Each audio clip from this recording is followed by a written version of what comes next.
المشاهدون الأكارم، أسعد الله أوقاتكم أينما كنتم بكل خير. نشرة الأخبار نقدمها لكم من الفضائية الإريترية، نستهلها كالعادة بالعناوين.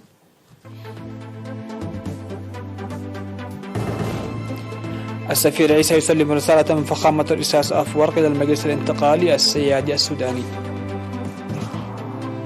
الدراج بنيام قرما يتوج بالمركز الأول في الجولة العاشرة من طواف إيطاليا 2022. مديرية تسنية تشهد تنفيذ برامج زراعية واسعة. 40 قتيلا على الأقل في هجمات شنها مسلحون في بوركينا فاسو. وزراء خارجية الاتحاد الأوروبي يفشلون في التوصل إلى اتفاق. وواشنطن وأثينا تؤكدان أن علاقتهما أفضل من أي وقت مضى. أهلا بكم إلى تفاصيل النشرة. سلم سعادة السفير عيسى أحمد عيسى سفير إريتريا في السودان في 17 من مايو رسالة من فخامة الرئيس أفورقي إلى رئيس المجلس السيادي الانتقالي السوداني الفريق أول ركن عبد الفتاح البرهان ونائب رئيس المجلس السيادي الفريق محمد حمدان دولو. تضمنت رسالة فخامة الرئيس أفورقي تعزيز العلاقات الثنائية وكذلك مساهمة إريتريا كدولة جارة وشريكة من أجل حل السودان لمشاكله الداخلية والقيام بدوره الإقليمي.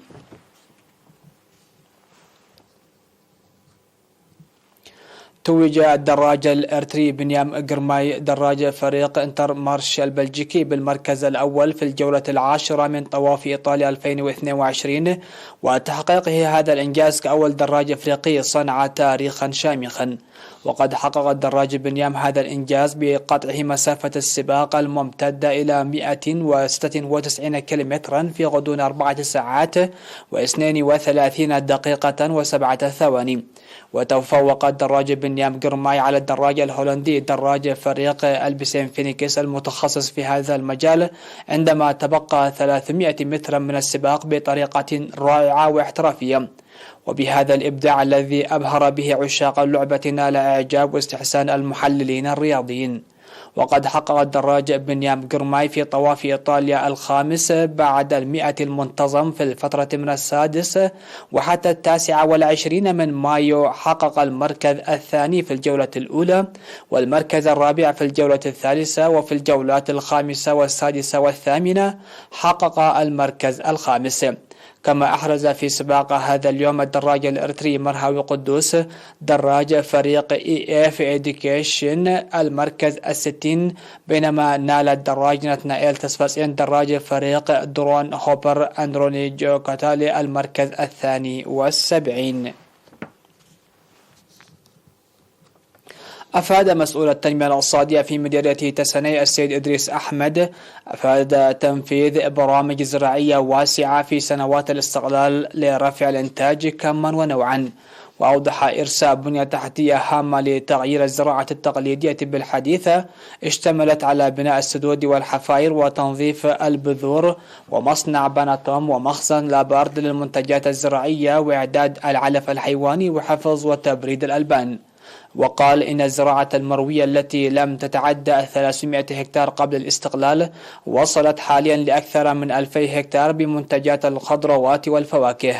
وذكر تنمية مساحة 13,000 هكتار من الأراضي الزراعية البالغة 28,000 هكتار في المديرية، مشيرا بإعادة الكثير من الأراضي الزراعية إلى الحكومة في عملية إعادة الأراضي الزراعية التي جرت عام 2017 من المزارعين الذين استحوذوا على مساحات كبيرة دون تنميتها، فضلا عن توزيع هكتارين لكل مواطن بموجب حق الاستخدام للجميع. وحول المواشي ذكر وجود أكثر من 376 ألف رأس من المواشي في المديرية، وتتكاثر جيدا نتيجة الرعاية التي تجدها من الأفراد والحكومة. وقال إن ارتفاع الإنتاج الزراعي يأتي بتوظيف القدرات والجهد في المساحة القليلة، ويعمل المكتب في هذا الاتجاه جيدا.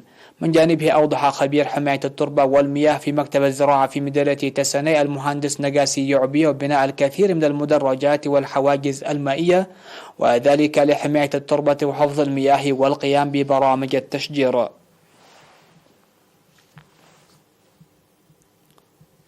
انطلقت شعلة الاستقلال من جبهة دك أمحارة التي شهدت حرب الاستقلال النهائية إذانا ببدء فعاليات احتفال أعياد الاستقلال في الإقليم الجنوبي تحت شعار خيارنا المستقل عزتنا.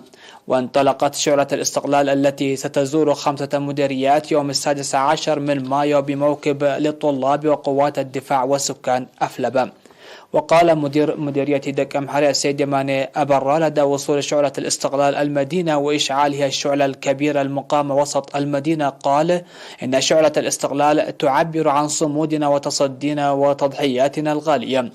وستتوجه شعلة الاستقلال المتجولة من مديرية دك أمحارة إلى مديريات دبار ومندفر وأم نحيلي وعد خالا.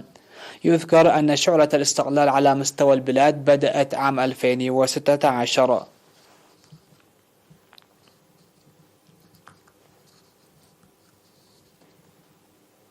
قام إقليم القشبركة بتحضيرات شاملة واسعة استعدادا لفعاليات عيد الاستقلال 31.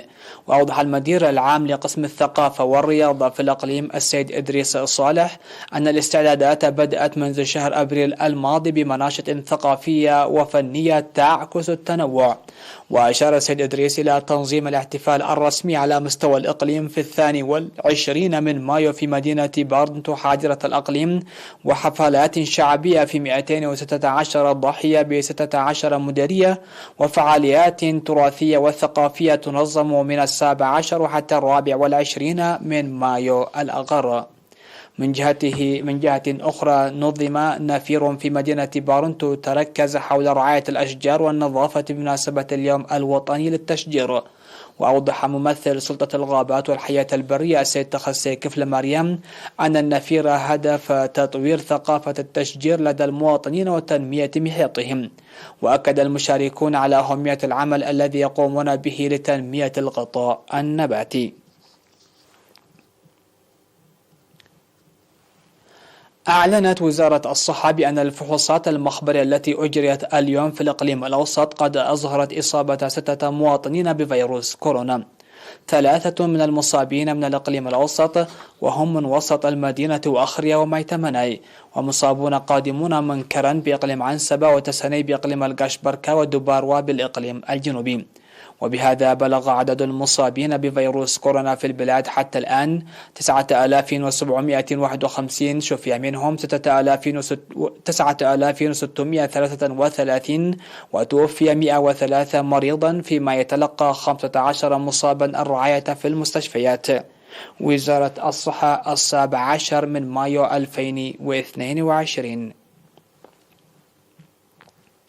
قال مسؤول قسم الإحصاء والنظام المعلومات الجغرافية في إقليم عنسبة السيد محتمي أسقلاوي بأن مكتب السجل المدني يسهم في اتخاذ القرارات وتنفيذ البرامج التنموية. وأوضح أن السجل المدني الذي بدأ عام 2006 بالدراسات التي أجريت وتم ترتيبه مرحليا ووضعه بيانات الكمبيوتر. وذكر أن السجل المدني يحوي يوم الميلاد وموطن القرية والمعلومات الأساسية للميلاد والوفيات والزواج والطلاق وغيرها من المعلومات. وأشار إلى العمل الجاري لتقديم الخدمات المرتبطة بالتعليم والصحة والسفر واستخراج بطاقة الجنسية في القرى البعيدة بالتفاهم مع الإدارات بدلا المجيء إلى المركز، باستثناء القضايا الكبيرة التي تتطلب المجيء إلى إدارة الإقليم. وحول خدمات المعلومات الجغرافية أوضح السيد محتمي أن الخدمة تقدم للبرامج التنموية مثل الزراعة والسدود والحفائر والبنية التحتية وخدمات الهاتف والطرق، وكذلك مؤسسات التعليم والصحة والمياه والمواقع التاريخية والأثرية وغيرها المرتبطة بالأنشطة الاقتصادية حتى الآن، وتم وضعها في الخريطة، مؤكدا على جاهزية القسم للتعاون مع المؤسسات لوضع بياناتهم في الخريطة. وأوضح القيام من شهر يونيو المقبل بتحديث البيانات المسجلة على مدى 10 سنوات الماضية لإمكانية وجود تغيرات في المعلومات. نشرتنا لا زالت مستمرة من الفضائية الإريترية، لكن بعد الفاصل.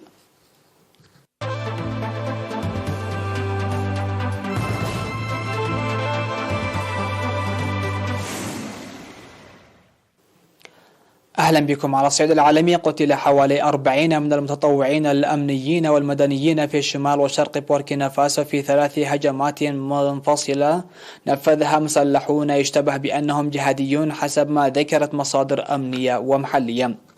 واستهدف الهجوم الأكثر دموية مجموعة المتطوعين للدفاع عن الوطن في منطقة الساحل الشمال، ما أسفر عن مقتل نحو 20 شخصا، بينهم 8 من المتطوعين بحسب أحد مسؤوليهم الذي قال إنه في نفس اليوم قتل 5 متطوعين آخرين ومدني في مركوبي في المنطقة. وباتت بوركينا فاسو منذ 2015 هدفا لهجمات جهادية نفذها حركات مسلحة بعضها تابع للقاعدة وتنظيم الدولة الإسلامية خلفت أكثر من 2000 قتيل و1.8 مليون نازح. وفيما تتركز غالبية الهجمات الجهادية في شمال وشرق البلاد، تتأثر مناطق معينة في الغرب أيضا بأعمال العنف بوتيرة أقل. فشل وزراء خارجية الاتحاد الأوروبي في التوصل إلى اتفاق بشأن حزمة سادسة من العقوبات ضد روسيا، بما في ذلك الحظر النفطي المثير للجدل. وقال الممثل الأعلى للاتحاد الأوروبي للشؤون الخارجية جوزيف بوريل في مؤتمر صحفي عقب اجتماع مجلس الشؤون الخارجية للاتحاد الأوروبي في بروكسل، قال إنه لم يتم التوصل إلى إجماع بشأن هذه القضية. ومع ذلك قال بوريل إن الاتحاد الأوروبي سيواصل فرض العقوبات على روسيا لجعل ثمن غزوها لأوكرانيا لا يطاق بالنسبة للكرملين. ومن المقرر أن تحال القضية إلى لجنة المندوبين الدائمين لحكومة الدول الأعضاء لدى الاتحاد الأوروبي. وأضاف بوريل أن الاتحاد الأوروبي سيقدم 500 مليون يورو إضافية من مرفق السلام التابع للكتلة لتسليم الأسلحة إلى أوكرانيا، وبذلك يصل المبلغ الإجمالي لمساعدة الاتحاد الأوروبي إلى 2 يورو. أكد الرئيس الأمريكي جو بايدن ورئيس الوزراء اليوناني كيروباكوس في البيت الأبيض أن العلاقات بين البلدين أفضل من أي وقت مضى. وصرح رئيس الوزراء اليوناني للصحفيين عند استقباله في المكتب البيضاوي أن زيارته فرصة لتقييم علاقتنا التي اعتقد بصدق أنها أفضل من أي وقت مضى. ووافقه بايدن الرأي معتبرا أن الشراكة بين البلدين أكثر أهمية من أي وقت مضى، وينتظر أن يناقش الزعيمان خصوصا دعم أوكرانيا ضد روسيا وحلف الشمال الأطلسي الذي تقوده واشنطن واليونان عضو فيه. وكانت أنقرة وأثينا تعهدتا بعد غزو روسيا لأوكرانيا التركيز على ما يوحدهما، لكن علاقتهما كثيرا ما تشهد اضطرابات، وتتبادل تركيا أو اليونان الاتهام بانتهاك المياه الإقليمية والمجال الجوي لكل منهما. الخبر الأخير في هذه النشرة: أصيب 85 آخرون وتوفي شخص جراء اصطدام قطار الركاب بقطار بضائع في إسبانيا. ووفق ما أعلنته المديرة العامة للحماية المدنية الكتالونية عبر تويتر، أسفر الحادث عن وفاة شخص سائق قطار، وأصيب 2 بجروح خطيرة و83 بجروح طفيفة. ووقع الحادث بالقرب من قرية سان بوي دي لوبريغات في مقاطعة برشلونة.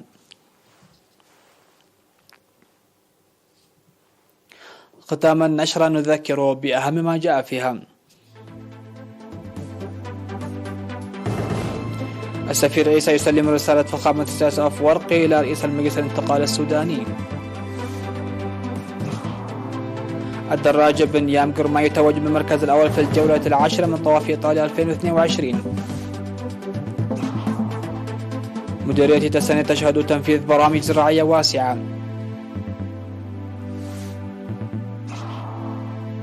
40 قتيلا على الأقل في هجمات شنها مسلحون في بوركينا فاسو.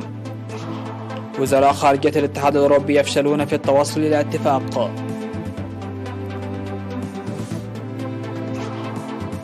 وواشنطن وأثينا تؤكدان أن علاقتهما أفضل من أي وقت مضى. انتهت النشرة. شكرا لحسن الإسماع والمتابعة. دمتم في أمان الله.